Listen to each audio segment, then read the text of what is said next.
சொன்ன விஷயத்த கேட்டு இந்த ராவணன் வந்து பயங்கர கோவத்துல தான் வந்து இப்போ சுத்திக்கிட்டு இருக்காரு. அதனால ஈஸ்வரியை என்ன பண்ண போறாரு அப்படிங்கிறது ஒரு பக்கம் இருந்தாலும், ஸோ இப்போ இந்த ஆதி குணசேகரனுக்கும் அவங்க தம்பிகளுக்கும் பார்த்தீங்க அப்படின்னா இடையில வந்து ஒரு பெரிய பிரச்சனையே வந்து வரப்போகுது. அது என்ன பிரச்சனை, எதுக்காக அப்படிங்கிறத நம்ம வந்து இந்த வீடியோல பார்த்து தெரிஞ்சுக்கலாங்க. ஸோ வீடியோவை ஃபுல்லாக நீங்கள் வந்து ஸ்கிப் பண்ணாமல் பாருங்கள். அண்ட் வீடியோ உங்களுக்கு பிடிச்சிருந்தா லைக் பண்ணிட்டு ஷேர் பண்ணிக்கோங்க. நம்ம சேனலில் சப்ஸ்கிரைப் பண்ணிக்கோங்க.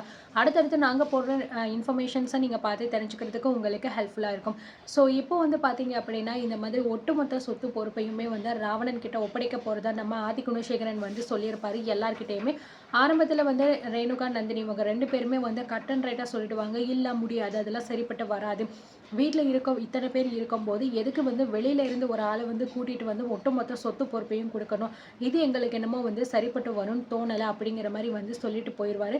பட் இருந்தாலுமே பார்த்தீங்கன்னா ஆதி குணசேகரன் வந்து அவங்க சொல்கிறாங்க விடுங்க, நீ என்ன சொல்கிற ஈஸ்வரி, உன்னோட முடிவு தான் இந்த வீட்டில் வந்து ஃபஸ்ட்டாக இருக்கும், நீ சொல்கிறத பொறுத்து தான் எல்லாமே இருக்குது, இப்போ நீ சொல்லுமா அப்படிங்கிற மாதிரி சொல்லும்போது ஸோ ஈஸ்வரியுமே பார்த்தீங்க அப்படின்னா சொல்லிடுவாங்க, இப்போதைக்கு இது வந்து சரியாக வரும்னு தோணலைங்க, எதுக்காக இப்போ அவசரப்பட்டு எல்லா பொறுப்பையுமே வந்து இப்படி கொடுக்கணும் அப்படின்னு நினைக்கிறீங்க அப்படிங்கிற மாதிரி வந்து சொல்லிட்டு போயிடுவாங்க. இதனால ராவணனுக்கு பார்த்தீங்கன்னா பயங்கரமாக கோபம் வரும். அந்த ஈஸ்வரி இருக்காளே, அந்த ஈஸ்வரி அந்த லேடி வந்து அவளுக்கு எவ்வளோ தைரியம் இருந்தால் அந்த ஆதி குணசேகரன் ஒட்டுமொத்த பொறுப்பையும் என்கிட்ட கொடுக்குறேன்னு சொல்லும்போது, இல்லை இதெல்லாம் சரிப்பட்டு வராது, இப்போதைக்கு வேண்டான்னு அவள் சொல்லுவாள்.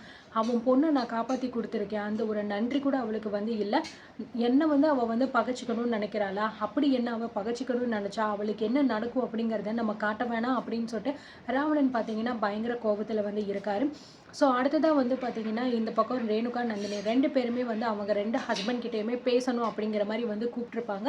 ஸோ கூப்பிட்டு இந்த மாதிரி வந்து இப்போ நீங்கள் என்ன பேசணும் அப்படிங்கிறதுக்காக என்ன கூப்பிட்டீங்க அப்படிங்கிற மாதிரி வந்து கேட்கும்போது ரேணுகா நந்தினி 2 பேருமே சொல்லுவாங்க, இங்கே பாருங்கள், நீங்கள் வந்து பிஸ்னஸ் ஆரம்பிக்கிறேன் அப்படின்னு சொல்கிறது வந்து ரொம்ப நல்ல விஷயம் தான், நாங்கள் இல்லைன்னு சொல்லலை. ஆனால் அது எல்லாமே வந்து உங்களோட சொந்த முயற்சியில் இருக்கணும். எவனோ ஒருத்தன் வந்து உங்களுக்கு இதை பார்த்து கொடுத்துருக்கேன், அதை பார்த்து கொடுத்துருக்கேன், இது நீங்கள் பண்ணால் சரியாக வரும் அப்படின்னு சொல்கிறத வச்சு நீங்கள் அவனை நம்பி வந்து எதுவுமே பண்ணக்கூடாது. அப்படி பண்ணீங்க அப்படின்னா கண்டிப்பாக அது உங்களுக்கு வந்து சரிப்பட்டு வராது.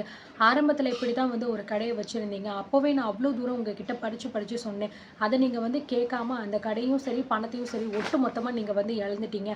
இப்போயாவது வந்து கரெக்டாக உருப்படியாக ஒரு விஷயத்த பண்ணுங்க.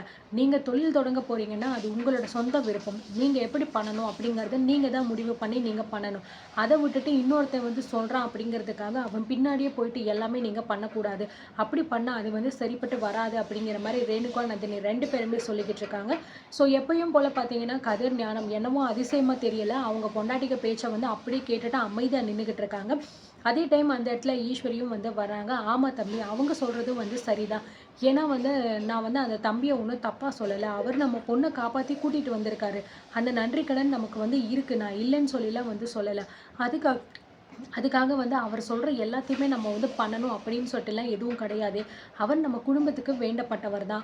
அவங்க அண்ணனோட உயிரை காப்பாற்றியிருக்காரு, தர்ஷினியை காப்பாற்றி கூட்டிகிட்டு வந்திருக்காரு.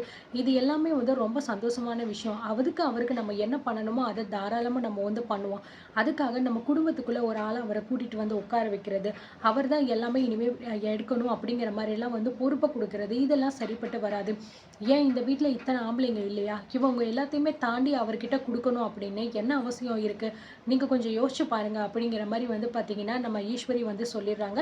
ஸோ இதனால் பார்த்தீங்கன்னா அவங்களுமே வந்து யோசிக்கிறாங்க. இந்த கதிர் வந்து சொல்கிறாரு, நீங்கள் சொல்கிறதெல்லாம் வந்து சரிதான், நாங்கள் இல்லைன்னு சொல்லிலாம் வந்து ஒத்துக்கலை, ஆனால் வந்து பார்த்தீங்கன்னா அவர் இப்போது வெளியிலேருந்து ஒரு ஆள் வந்திருக்காரு, அவர் வந்து அட்லீஸ்ட் நமக்கு நல்லது பண்ணுவார் அப்படின்னு நாங்கள் நினச்சிக்கிட்டு இருக்கோம்.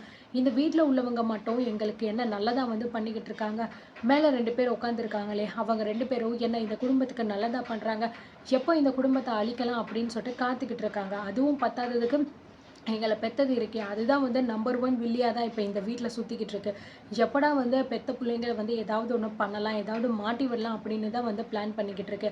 அப்படி இருக்கும்போது வெளியிலேருந்து ஒரு ஆள் வந்து நல்லது பண்ணணும்னு நினைக்கிறத நாங்கள் நம்புகிறோம், அதில் என்ன தப்பு இருக்கா நீ அப்படிங்கிற மாதிரி வந்து கேட்கும்போது, இங்கே பாருங்க கதிர், நீங்கள் சொல்கிறதெல்லாம் வந்து சரிதான், நான் இல்லைன்னு சொல்லலை, இருந்தாலும் இந்த வீட்டில் தாண்டி மற்ற விஷயங்கள் எதுவுமே வந்து வெளியில் ஒரு ஆளுக்கு வந்து போகிறது அப்படிங்கிறது வந்து சரிப்பட்டு வராது.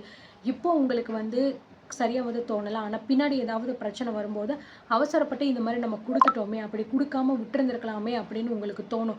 அது அதுக்காக தான் சொல்றேன். உங்களுக்குன்னு ஒரு தொழில் உங்களுக்கு தொடங்கணும் அப்படின்னா, நீங்க உங்களோட சொந்த முயற்சியில உங்களுக்கு எப்படி வேணும்? என்ன பண்ணணும்? எப்படி எப்படி இருந்தா சரிப்பட்டு வரும்? அப்படிங்கிறத நீங்க பார்த்துட்டு, அதுக்கப்புறம் நீங்க வந்து முடிவு எடுத்துக்கோங்க. அவசரப்பட்டு இன்னொருத்தவங்க சொல்றாங்க, அவங்க சொல்றத நாங்க அப்படியே செய்றோம் அப்படிங்கிற மாரி நெனச்சு நீங்க செய்யாதீங்க. அது உங்களோட தொழில மட்டும் கிடையாது, உங்க வாழ்க்கையவே பாதிச்சிரும் அப்படிங்கிற மாரி வந்து சொன்னதுனால, சரி அப்படின்னு சொல்லிட்டு பார்த்தீங்க அப்படின்னா, அவங்க அமைதியா வந்து இருந்துடுறாங்க. அடுத்த நாள் வந்து பார்த்தீங்கன்னா, ஆதி குணசேகரன் கிட்ட போயிட்டு வந்து இந்த மாரி நடந்த விஷயங்கள் எல்லாத்தையுமே பேசுறாங்க. இந்த மாதிரி வந்து இந்த மாரி வந்து ரேணுகா, நந்தினி இந்த மாரி சொல்லிக்கிட்டு இருக்காங்க. அது மட்டும் கிடையாது. ஈஸ்வரி அண்ணி கூட இந்த மாரி சொன்னாங்க அப்படின்னு சொல்லும்போது, சரிப்பா இப்ப நீங்க வந்து என்னதான் முடிவு எடுத்திருக்கீங்க? எனக்கு ஒண்ணும் புரியல. ஏன்னா இந்த வீட்ல வந்து ஒண்ணொண்ணும் ஒண்ணொன்னா நடந்துகிட்டு இருக்கு. என்ன விஷயம் சொன்னாலுமே சரி, சரின்னு தான் வந்து நடக்கும். இப்ப என்னடான்னா ஆளுக்கு ஆளுக்கு ஒவ்வொரு கருத்த வந்து வச்சுக்கிட்டு இருக்காங்க. அதெல்லாம் நான் வந்து தப்புன்னு சொல்லலப்பா. இப்போ உங்க முடிவு தான் என்ன? நீங்க என்னதான் வந்து சொல்ல வரீங்க? அத நீங்க தெளிவா சொல்லிடுங்க. தெளிவா சொல்லிட்டீங்க அப்படின்னா, அதுக்கப்புறம் நான் என்ன பண்ணணும், பண்ணக்கூடாதுன்னு நான் முடிவு எடுப்பேன்ல அப்படிங்கிற மாரி வந்து சொல்றாங்க. அதுக்குள்ள வீட்ல இருக்கிற மத்த எல்லாருமே வந்துடுறாங்க. நந்தினி, ரேணுகா, அதுக்கப்புறம் ஈஸ்வரி, இந்த பக்கம் கரிகாலன் அப்படின்னு எல்லாருமே வந்து வந்துடுறாங்க. சரிப்பா இப்போ உங்க முடிவு என்ன? எல்லாரும் இங்க தான் இருக்காங்க. முடிவ நீங்க நேரடியா சொல்லிருங்க அப்படின்னு சொல்லும்போது, அண்ணே நாங்க வந்து இந்த மாரி தொழில் தொடங்குறது வந்து எங்களுக்கு சந்தோஷம் தான். நாங்க வந்து தொடங்குறோம். ஆனா நாங்க வந்து எங்களோட சொந்த முயற்சியிலேயே வந்து தொடங்கிக்கிறோம். இதுக்கப்புறமும் அவர் வந்து எங்களுக்கு எந்த விதமான வழிகாட்டுதலோ, இந்த மாரி பண்ணணும், இந்த மாரி பண்ணுங்க அப்படின்னு சொல்லிட்டு சொல்றதோ அந்த மாரி எதுவும் வேண்டாண்ணே. அது மட்டும் கிடையாதுங்கண்ணே. என்னோட டிரான்ஸ்போர்ட் கம்பெனி அதாவது ஞானம் வந்து சொல்றாரு, என்னோட டிரான்ஸ்போர்ட் கம்பெனிக்கு வந்து நான் என்னுடைய பொண்டாட்டியோட பேர் வந்து தான் வந்து வைக்க போறேன் அப்படிங்கிற மாரி வந்து சொல்றாரு. ஸோ இத கேட்டோனே ஆதிகுணசேகரனுக்கு பயங்கரமா கோவம் வருது. ஏன்னா அவரோட மைண்ட் செட்ட பொறுத்தவரைக்கும் வந்து லேடீஸ பொறுத்தவரைக்கும் எதுலயுமே வந்து இன்வால்வ் பண்ணக்கூடாது. ஸோ அவங்க எல்லாருமே வந்து வீட்டுக்குள்ளேயே தான் வந்து இருக்கணும் அப்படிங்கிற மாரி ஒரு மைண்ட் செட் அவருக்கு இன்னும் இருக்கு. பட் இருந்தாலும் அது வெளியில காமிக்காம வந்து சும்மா வெளியில நடிச்சுக்கிட்டு இருக்காரு. ஸோ இப்போ ஞானம் வந்து இந்த மாரி மைண்ட் மாறி வந்து இந்த மாரி ஒய்ஃபோட பேர வைக்க போறேன்னு சொன்னோனே அவருக்கு ஒரு மாதிரி வந்து ஆயிருது.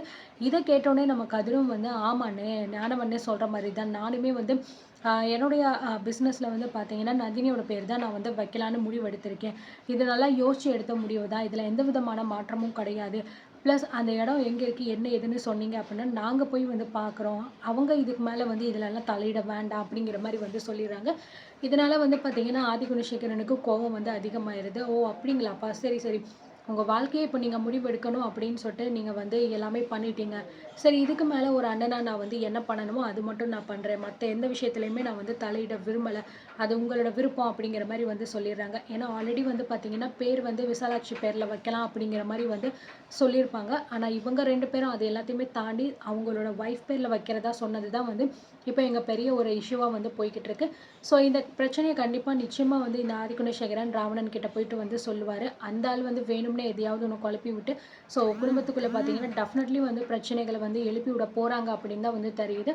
அண்ட் இத பத்தி உங்களோட கருத்துக்கள் என்ன? நீங்க என்ன நினைக்கிறீங்க? அப்படிங்கிறத கண்டிப்பா கமெண்ட் செக்ஷன்ல சொல்லுங்க.